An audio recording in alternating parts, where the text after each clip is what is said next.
నమస్కారం. డాక్టర్ గారు, heart attack వేరు అండ్ హార్ట్ బర్న్ వేరంటారా? హార్ట్ అటాక్ వచ్చిందని అసలు గుర్తించడం ఎలా అంటారు?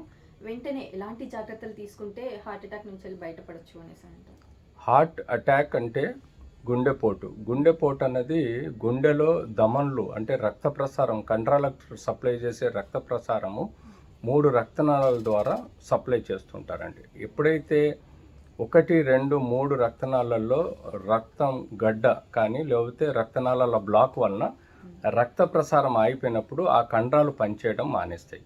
అప్పుడు మనకు హార్ట్ అటాక్ అని వస్తుందండి. హార్ట్ అటాక్ అనేది మనకు కొంత సమయాన్ని ఇస్తుంది. అంటే ఛాతీలో నొప్పి, ఎడమ సైడ్ నొప్పి, చెమట పడడం, గుండె దడ రావడం, భయం అవడం, ఇలాంటి లక్షణాలు కొన్ని కనబడతాయి. సో యూజువల్గా మనకు స్ట్రోక్ అంటాం దాన్ని. స్ట్రోక్ వచ్చినప్పుడు తెలుస్తుంది.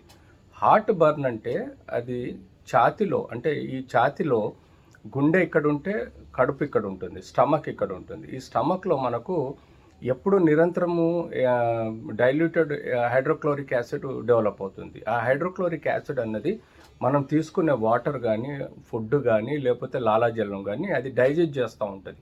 చేసి అది ఎంజైమ్ రూపంలో వాడిని ఫుడ్ని డైజెషన్ చేసి అది చిన్న పేగులోకి పంపడము లేకపోతే లివర్కు పంపడం చేస్తుంది. సో ఎప్పుడైతే మనకు యాసిడ్ వలన కొంత సపోజ్ కడుపులో ఖాళీగా ఉన్నది, యాసిడ్ ఎక్కువైపోయింది, తద్వారా ఏమవుతుందంటే మనకు ఈసోఫేగస్ అంటే కడుపు నుంచి నోటి వరకు, గొంతు వరకు వచ్చేది ఈసోఫేగస్ అంటాం. నాళం, ఆహారం తీసుకున్న నాళం ఉంటుంది. ఆ నాళంలో కొంత ఈ యాసిడ్ పొగలు అనేటివి మనకు వ్యాప్తి చెందుతూ ఉంటాయి గొంతు వరకు.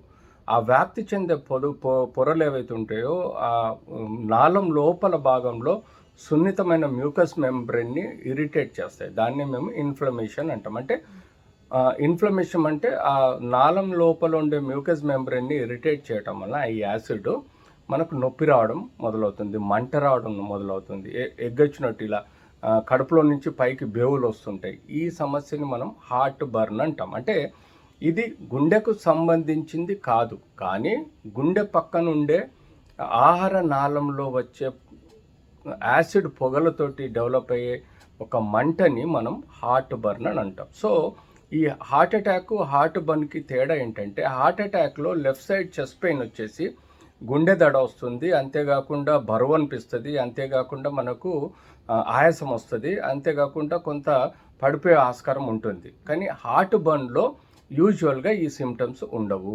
ఇందులో కేవలం కడుపు నుంచి బేవులు వస్తుంటాయి, కడుపు నుంచి ఎగ్గొచ్చినట్టు మంటలు వస్తూ ఉంటాయి, కడుపు నుంచి పై వరకు తేన్పులు వస్తుంటాయి.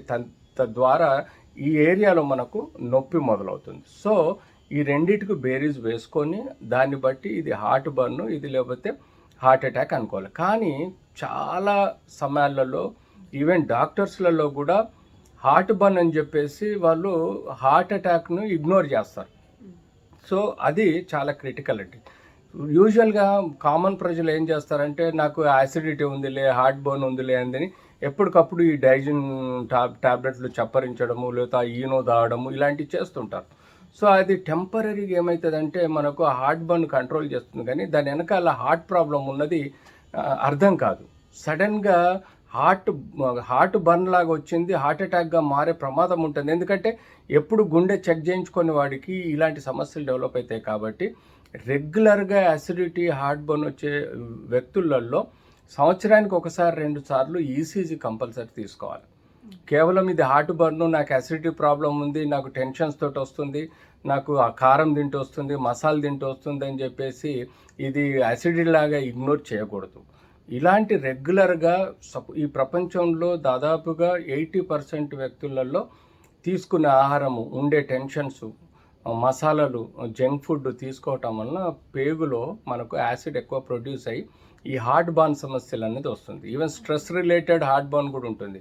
ఎక్కువగా ఆలోచించడం, రోజు మనకుండే సమస్యలు ప్రతి ఫ్యామిలీలో ఉంటాయి. ఫ్యామిలీ ఇష్యూస్ ఉంటాయి, బిజినెస్ ఇష్యూస్ ఉంటాయి, ప్రొఫెషనల్ ఇష్యూస్ ఉంటాయి. సో సోషల్ ఇష్యూస్ అన్నీ ఏమవుతాయంటే మనకు హార్ట్ బర్న్ లాగా డెవలప్ అవుతాయి. కానీ ఎప్పుడో ఒకరోజు హార్ట్ ప్రాబ్లమ్స్ కూడా ఉంటాయి ఇందులో. సో హార్ట్ ప్రాబ్లమ్స్ మనం ఎలా తెలుసుకోగలుగుతాం?